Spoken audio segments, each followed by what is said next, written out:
कोल्हापूर जिल्ह्यात सध्या पडत असलेल्या पावसामुळं कोल्हापूर शहर अजूनही पुराच्या विळख्यात अडकलंय. धो पडणाऱ्या पावसामुळं पंचगंगा नदीनं धोका पातळी ओलांडल्यानं शहरात पुराचं पाणी नागरी वस्तीमध्ये शिरलंय. त्यामुळे नागरिकांचे हाल होत आहेत.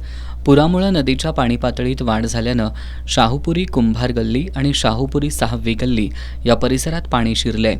यामुळे इथली दुकानं आणि अन्य व्यवसाय बंद ठेवण्यात आलेत. या परिसरातील 18 कुटुंबातील 66 नागरिकांचं स्थलांतर शाहूपुरीतल्या सहकार महर्षी तात्यासो मोहिते विद्यालयामध्ये करण्यात आलंय. व्हीनस कॉर्नर ते कोंडा ओळ मार्गावर अजूनही पुराचं पाणी आहे. त्यामुळे हा मार्ग बंद ठेवण्यात आलाय. इथल्या गाडी अड्ड्यामध्ये पुराचं पाणी शिरल्यानं या ठिकाणी 2 कार पुराच्या पाण्यात अडकल्या आहेत. याबरोबरच व्हीनस कॉर्नर ते दसरा चौक या मार्गावर अजून पुराचं पाणी आहे. मात्र या ठिकाणी पाणी हळूहळू कमी होत आहे. सुतारवाड्यासह शाहूपुरी कुंभार गल्ली इथल्या नागरिकांचं स्थलांतर दसरा चौक परिसरातील मुस्लिम बोर्डिंग आणि चित्रदुर्ग मठामध्ये करण्यात आलंय. महापालिका प्रशासनानं शहरामध्ये 28 ठिकाणी उभारलेल्या निवारा केंद्रांमध्ये आजपर्यंत 700हून अधिक नागरिकांचं स्थलांतर करण्यात आलंय. जयंती नाल्याचं पाणी रस्त्यावर आल्यानं कोल्हापूर ते कसबा बावडा मार्ग आजही बंद ठेवण्यात आला होता.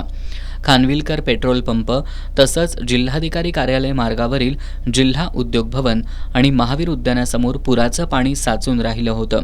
रमणमळा परिसरासह शासकीय धान्य गोदामाच्या मागील बाजूला असणाऱ्या यशवंत हाऊसिंग सोसायटीची इमारत, शुक्रवार पेठेतील पंचगंगा तालीम मंडळ, दसरा चौक ते स्टेशन रोडवरील सुतारवाडा, तावडे हॉटेल परिसर, Bapat camp, Kadamwadi road, Jadhavwadi road, Kasba Bawda रोडवरील रेणुका मंदिराची मागील बाजू, 100 फुटी रोड, कसबा बावडा इथला शुगर मिल ते शिये रोड, लक्षतीर्थ वसाहतीजवळील ideal colony, Kasaba Bawada sugar mill इथला उल्पे मळा इथं अजूनही पुराचं पाणी मोठ्या प्रमाणात आहे. आज पावसानं थोडी उसंत घेतल्यानं पंचगंगा नदीच्या पाणी पातळीत थोड्या प्रमाणात घट होतीये. त्यामुळे काही ठिकाणी किंचित प्रमाणात पाणी कमी होत आहे. आज शहरातील पुराच्या पाण्याची परिस्थिती जैसे थे अवस्थेत राहिली होती.